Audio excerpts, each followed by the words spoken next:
Meski penyelenggaraan Piala Dunia U20 diundur hingga tahun 2023 mendatang, pemerintah Provinsi Sumatera Selatan tetap menjaga infrastruktur Stadion Gelora Sriwijaya Jakabaring Palembang.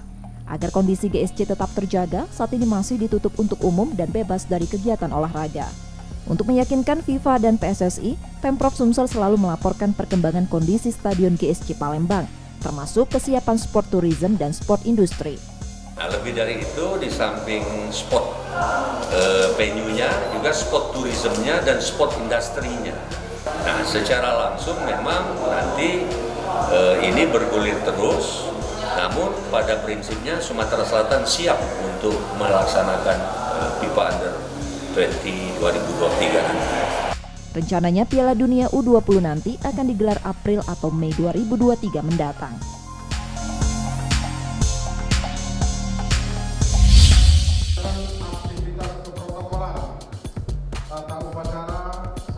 Rekomendasi Komisi 5 DPRD Sumsel, Dinas Pemuda dan Olahraga Sumatera Selatan meminta KONI Sumsel segera melakukan perampingan pengurus tahun 2020-2024. Permintaan perampingan pengurus disebabkan saat ini pendanaan KONI Sumsel terbatas.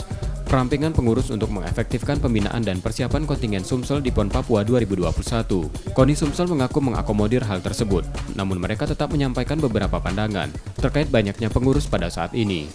Dilihat minta 50%, tapi kan kita akan negosiasi. Jangan sampai apa gitu ya. Tetap permintaan DPR dengan Dispora tetap kita hargai, tapi kita juga ingin memberikan pandangan bahwa kita juga ada kebutuhan yang pas juga untuk mempertahankan semaksimal mungkin pengurus kita.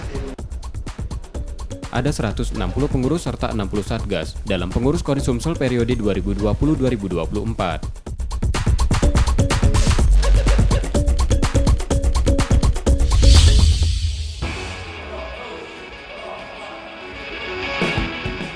Di tengah pengetatan PPKM Mikro di Palembang, cabur wushu Sumsel tetap menggelar pelatnas terpusat di Jakabaring Sport City Palembang. Pada PON Papua nanti, wushu Sumsel diperkuat 5 atletnya, yang akan turun di kelas 75, 70, dan 52 kg putra, serta Santra Putri kelas 60 kg, Toulu, Nankuan, Nandau, dan Nangun. Atlet yang tergabung di pelatnas terpusat wushu Sumsel kini memasuki tahap prakompetisi. Jika pandemi terkendali, wushu Sumsel berencana menggelar uji coba. Dari 5 atlet yang diturunkan, wushu Sumsel berpeluang meraih 1 perunggu di PON Papua. Ya, untuk target sendiri dari 5 itu yang kita targetkan hanya 1 yang berpeluang. Jadi kami nggak bisa bilang semuanya bisa berpeluang, tapi yang ada peluang lebih besar itu atas nama Wira Analista di kelas 75 kg yang kita prioritaskan yang utama.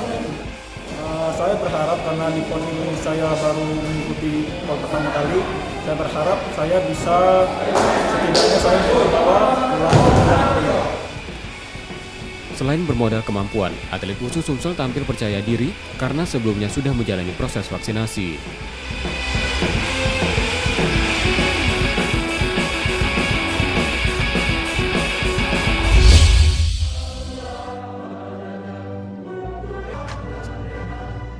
...120 atlet Sumsel mengikuti pelatnas terpusat di Komplek Olahraga Jakabaring Palembang.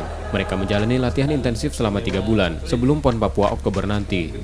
Pelatnas tersebut dilakukan untuk meningkatkan performa atlet sebelum turun di PON Papua. Pemprov Sumatera Selatan akan memberikan dukungan bagi atlet, termasuk menyiapkan bonus. Jadi sudah dilaporkan bonus dipersiapkan ya. Nanti dalam perhitungannya dilihat nanti beberapa cabang yang memang dipersiapkan untuk target peroleh medali terutama emas. Nah ini tentunya kami dari pemerintah provinsi akan mendukung itu. Nanti KONI sedang menyusun rencana anggaran yang dibutuhkan keseluruhan nanti bersama Dinas Pemuda Olahraga. Di PON Papua, KONI Sumsel berharap atletnya mampu meraih hasil positif untuk memperbaiki peringkat Sumsel. Insya Allah, walaupun tertatih-tatih, kita tetap semangat untuk menuju PON di Papua 2021. Sebelumnya KONI Sumsel sudah menggelar pelatnas berjalan pada Maret hingga Juni 2021.